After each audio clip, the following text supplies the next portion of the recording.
Bonjour à tous, j'espère que vous allez bien. Alors aujourd'hui je vais vous lire un chapitre qui s'intitule La falsification néo-hippocratique du Code de la santé de Paul Carton, extrait de l'ouvrage Enseignement et traitement naturiste pratique, tome 6 à la page 106, qui est paru en 1939. Alors je ne vais pas vous faire d'introduction parce que le contenu est suffisamment explicite comme ça. Alors, donc on y va, c'est parti pour la lecture. Imposture néo-hippocratique. Voilà plus de 25 ans que nous répétons. La médecine officielle n'est que la science du cadavre et de la maladie. Elle ignore la vraie constitution de l'homme avec ses invisibles forces vitales et spirituelles. Et par conséquent, elle n'a aucune connaissance des règles de la santé. D'ailleurs, le mot santé n'est jamais inscrit dans le livre de médecine. Flairant le danger d'une révolution de la médecine qui, par un effort juste et coopérateur, abattrait le matérialisme, grandirait les puissances spirituelles et favoriserait l'accès à la religion catholique, les suppôts des loges se sont installés depuis quelques années à la croisée des chemins pour soi-disant étudier l'homme qui leur était inconnu et pour clamer, proclamer, déclamer, publier, répéter, ressasser et rabâcher que tout ici-bas n'a pour objet que la santé de l'homme, dit normal, et qu'il importe maintenant de créer une médecine de la santé avec des médecins de la santé pour réaliser la santé publique, la santé sociale, la santé des commissions de la santé, chargées de tenir à jour les idiots de carnet de la santé individuelle, afin d'établir la santé nationale et la santé internationale au nom de la santé démocratique. Puis, ce fut la main tendue aux chrétiens pour les mieux attirer dans les repères de leur santé sociale et pour les conduire à l'abattoir matérialiste des coups de seringue, des médications chimiques et vaccinales, des explorations dangereuses et des ravages des théoriciens de laboratoire. Afin d'achever l'enrôlement des bien-pensants, s'exerça alors le grand jeu de la sympathie spirituelle, de l'admiration spirituelle, de l'élan vers l'effort spirituel, de la grande spiritualité pythagoricienne, néo-hippocratique, gréco-latine, méditerranéenne, chrétienne, mais pas catholique du tout.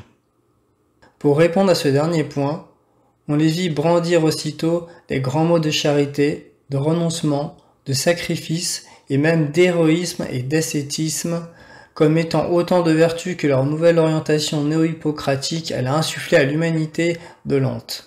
Par le jeu des médications hormonales. Quantité de catholiques se laissèrent prendre à ce beau langage et à ces mirifiques promesses. Ils vinrent grossir les rangs de ces imposteurs de la santé publique sans se douter qu'ils devenaient aussi complices et traîtres, en coopérant avec ceux dont le but secret est de laïciser la foi, l'espérance et la charité afin de démolir le catholicisme.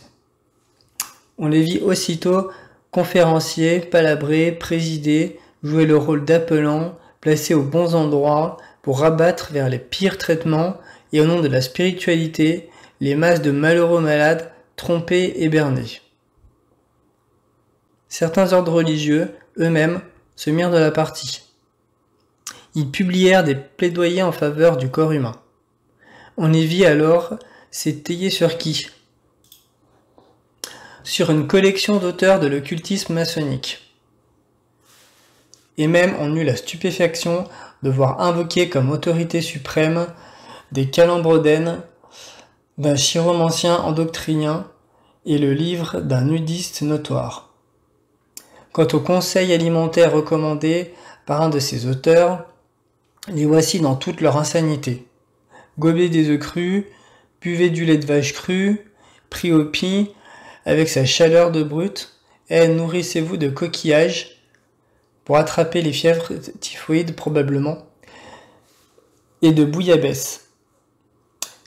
Comme les albumines hétérogènes prises sans atténuation de cuisson sont beaucoup plus offensantes pour les voies digestives, et comme les coquillages sont souillés par les déversements fécals du tout à l'égout des villes, qui exposent aux pires infections intestinales, on peut en déduire l'inopportunité de recommandations aussi dépourvues de vérité. Et voilà comment de justes principes de vérité, pillés et détournés de leur sens véritable, servent à renforcer les invariables pratiques de la thérapeutique pharmaceutique allopathique ou homéopathique, les mêmes mépris des justes restrictions alimentaires, les hypocrisies des techniciens de la médecine industrielle, les campagnes prétendues pronaturistes lancées par des fabricants de produits chimiques et opothérapiques, en somme, tous les commerces des pires ravageurs de la santé publique. Voler les cadres et les principes, les vider radicalement de leur contenu, expulser les vérités pratiques qui en découlent et leur substituer les mensonges des thérapeutiques matérialisantes, chimiques, vaccinales, endocriniennes, en prenant au besoin le masque spiritualiste et le langage catholique, tel est le but des officiels, camouflés en naturistes no-hippocratiques, ou en fervents de l'indigente homéopathie qui fraternise avec les charlataneries de la sympathicothérapie, de la radiesthésie et de l'acupuncture chinoise. Une avalanche de dérivations maléfiques. Voici un autre exemple des tromperies et des malfaçons inventées par la pauvre science médicale matérialiste qui se sent perdre pied sous les coups que notre doctrine lui a assénés. Se raccrochant hypocritement aux principes que nous avons établis, comme si elle était pour quelque chose dans leur innovation, elle bat le rappel des malades en criant et en ressassant désespérément dans toutes les directions. Accourez et écoutez, voici les lois de la vie saine, la santé naturelle, le naturisme dans la vie, les lois du monde futur, l'alimentation sage, la prédominance du terrain organique, la science de l'adaptation individuelle, le néo-hippocratisme, la cuisine simple et saine, les bases normales de l'évolution sociale, l'idéal de l'alimentation naturelle de l'espèce humaine, la science de l'inconnu dans l'homme, la synthèse naturelle des rythmes cosmologiques et solaires, la renaissance de la médecine synthétique et de la médecine humorale, les nouvelles tendances de la médecine vers le pythagorécisme et l'hippocratisme, la médecine traditionnelle méditerranéenne, la médecine des trois vies de l'homme, les fondements scientifiques de la vie nouvelle, les centres sociaux de la santé, etc. Un flot de livres dirigés par le même mot d'ordre secret s'évertue à afficher et à brandir ses préceptes, pillés chez nous. La vérité serait-elle donc en marche et enfin proclamée même par ses pires ennemis? Détrompez-vous, lecteurs. Ce n'est pas l'amour de la vérité, c'est la haine de l'ordre synthétique unitaire, hiérarchisé, social et religieux qui anime ses ailes suspects. Le but de ces loups qui se parent de peau de brebis reste identique. L'athéisme, l'irreligion, le scientisme exclusif et sectaire, l'altruisme de façade, l'humanitarisme égalitaire et anarchique, le désordre thérapeutique, la sauvegarde des armements pharmaceutiques de la fausse hygiène sociale, avec ses nombreux postes de fonctionnaires. Alors, pour sauver ce rousseauisme matérialiste, les membres des loges qui noyautent tous les milieux donnent à plein collier. Quantité d'ouvrages se publient où nos justes démonstrations sont pillées et attribuées à des auteurs de leur clan secret. Quand par hasard notre nom est cité, c'est pour y être engouffré dans une salade d'autres falsificateurs ou pour nous attribuer des opinions que nous avons rejetées. Et cette incorporation sert à tromper les innombrables victimes de la médecine noire qui veulent échapper à ces méfaits. Il est évident qu'on cherche ainsi à les piéger de nouveau par l'appât de nos principes afin de les mieux dériver vers les thérapeutiques classiques inchangées et de les détourner de l'ordre intégral. Médical, naturiste, religieux et surtout catholique. Comment reconnaître ces mauvais bergers? À leur idéal païen de bonheur terrestre, conquis par la science divinisée, allié tout au plus à la philosophie, à leur sourde hostilité à l'ordre catholique, malgré la main tendue, à leur horreur de la souffrance éducatrice et des renoncements préventifs, alors négation du mérite personnel, alors bêlement en faveur de la paix universelle par les abandons de tous les devoirs d'ordre, d'honneur, de noblesse et de vigueur défensive, alors déification de l'humanité et plus particulièrement du corps, nudisme, et alors manie de la sexualité érigée en principe dirigeant essentiel, psychanalyse, alors explication du mal par l'irresponsabilité des déficits endocriniens ou des déséquilibres du système neurovégétatif, instinctif, alors dictature de la vie par la science des laboratoires, alors moralisme purement biologique et biotypologique, alors philosophie étroitement humanitaire, alors féminisme égalitaire et non pas complémentaire, alors fausse charité qui se déploie en amour international pour tous les bandits non repentants, alors égarement thérapeutique immuable, piqûres, rayons, opérations, vaccinations, endocrinothérapie, réflexothérapie, homéopathie. Enfin, au miroitement des grands mots internationaux, la joie de vivre, le bonheur immédiat et facile, la liberté égalitaire, la fraternité sectaire, le langage espérantiste, la pleine satisfaction des désirs, l'appel de la route avec les auberges de la jeunesse, somme tout le libre jeu et la libre disposition de la bête humaine, ruée à toutes les satisfactions de la chair, pour l'épanouissement de l'apocalyptique Grande Babylone, de son vrai nom, la démagogie féroce, qui est le contraire de la juste démophilie. La lumière sous le boisseau, Matthieu 5, 14 et 15. Quant au professeur officiel, qui s'emploie à lancer ce néo-hippocratisme, il ne cherche en réalité qu'à imposer la persistance pharmaceutique. Dans ce but, il commence par se gargariser de titres sonores accumulés. Doctrine hippocratique, médecine hippocratique, construction néo-hippocratique, pythagorisme, spiritualité individuelle, technique de l'art de la santé publique par la sociologie du terrain, la biopathologie immorale du terrain, la morphologie individuelle, la solidarité macro-microscopique, le dynamisme individuel, l'individualisation cosmobiologique, etc. Et cette ratatouille d'énoncés généraux est rabâchée et remâchée de multiples fois pour aboutir à quoi? D'abord à cette absurdité que dans les livres d'Hippocrate éclate le grand principe de la primauté de la clinique, comme si vraiment les méthodes mécanistes de laboratoire avaient existé et mis la clinique en péril de son temps. Après avoir sorti cet anachronisme doublé d'une erreur, ces maîtres officiels distribuent louanges aux promoteurs modernes de l'art hippocratique. Tenez-vous les côtes, les voici. Hahnemann, Freud et une grande poétesse. À la suite de quoi, vive l'homéopathie, bien qu'elle soit le plus splendide cafouillage anti-hippocratique. Enfin, comme conclusion suprême dérisoire, vive aussi l'allopathie, c'est-à-dire vive le bismuth, le mercure, l'arsenic, l'atropine, la belladone, les alcaloïdes, les hormones de piqûre endocrinienne, les sérums et les vaccins, qui sont présentés comme les mirifiques types de traitements individuels devant lesquels doit s'effacer, paraît-il, le contenu théorique trop doctrinal de ce néo-hippocratisme de contrebande. Et c'est cet effarant bourrage de crâne pro-pharmaceutique qui est présenté comme doctrine néo-hippocratique aux pauvres médecins déjà si mal orientés.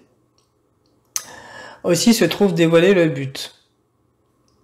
Placer la lumière sous le boisseau et rejeter la vérité au fond du puits. Péché irrémissible, car blasphémateur contre la vérité fulgurante est impardonnable. Marc 3, 29. L'humanisme néo-hippocratique des falsificateurs de la santé. Se voyant alors démasqués, les falsificateurs néo-hippocratiques se sont mis à singer le romancement chrétien pour le fausser et surtout pour lancer de plus belle le jeu infâme de leurs piqûres endocriniennes. Voici l'énoncé de leurs prétentions sataniques.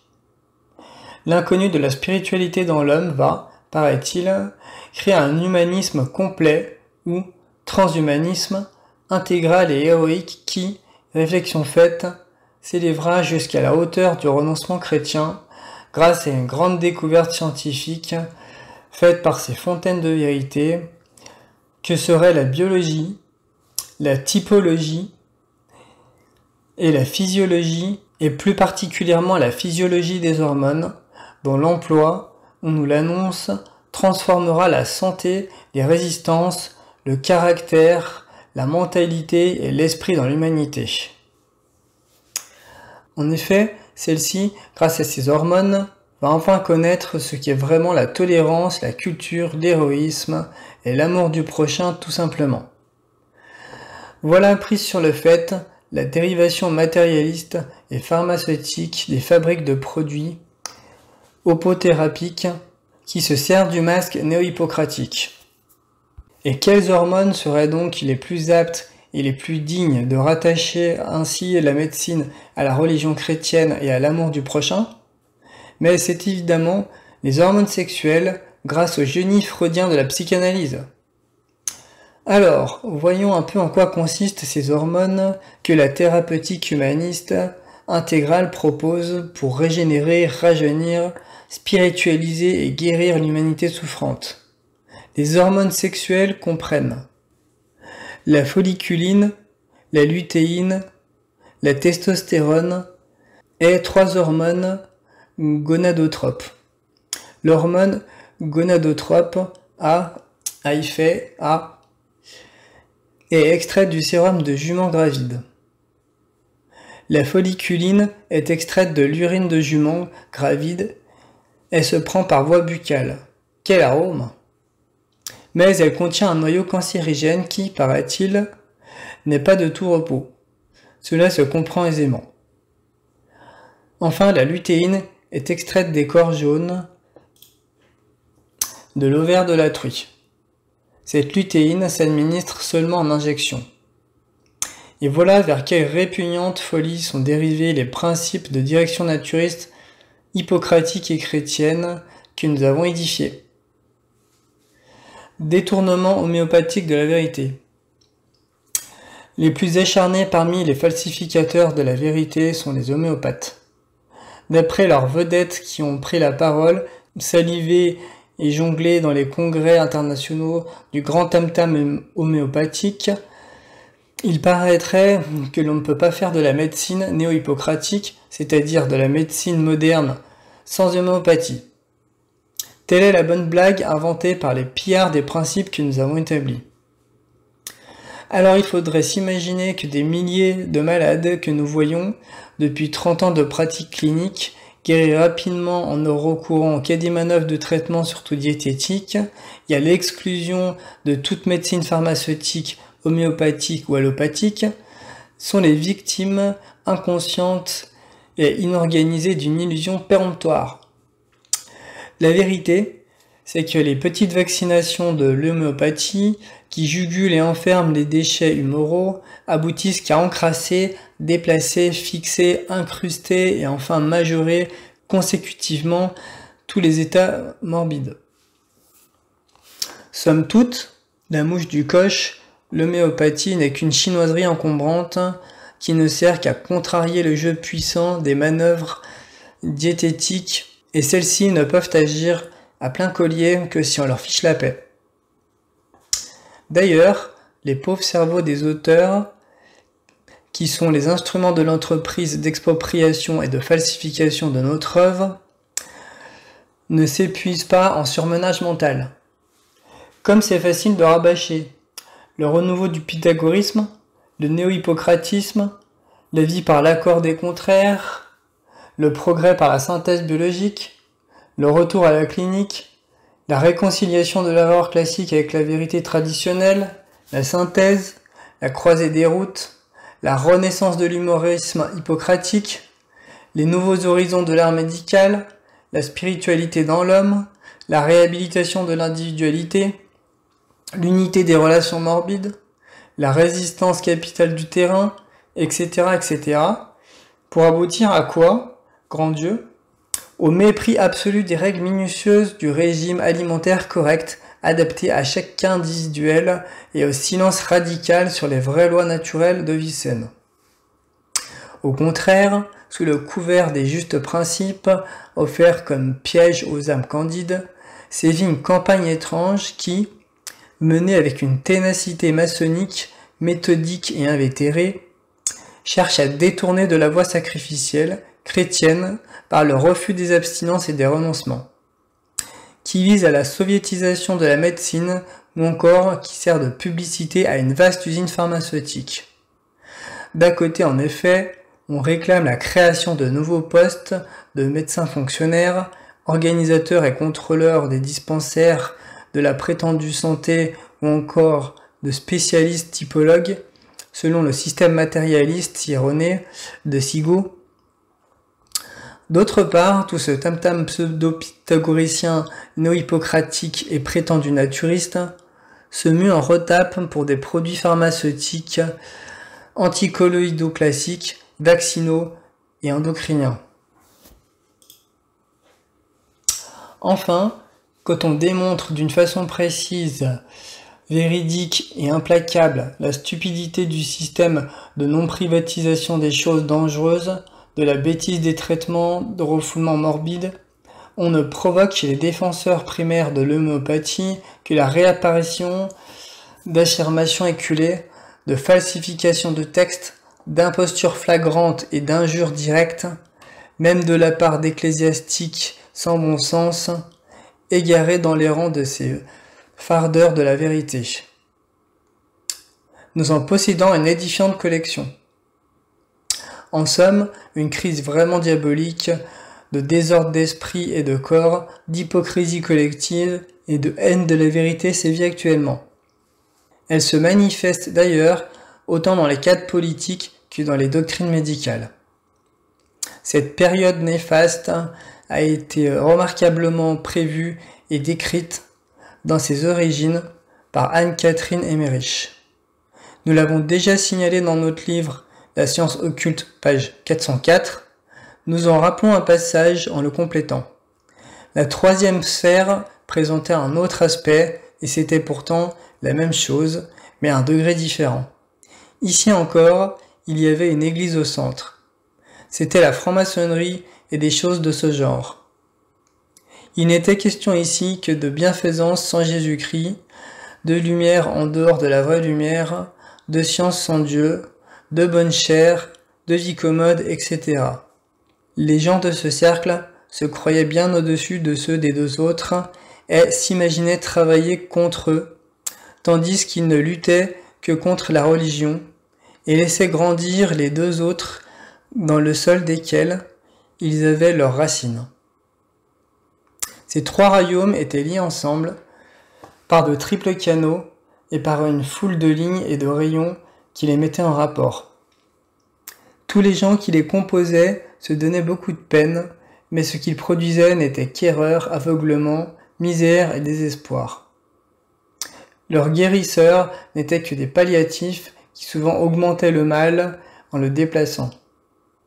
Je vis, dans les deux derniers cercles, un grand nombre de savants, surtout des médecins et des pharmaciens. Entre parenthèses, Vision d'Anne-Catherine Emmerich, tome 3, 7e édition, page 68.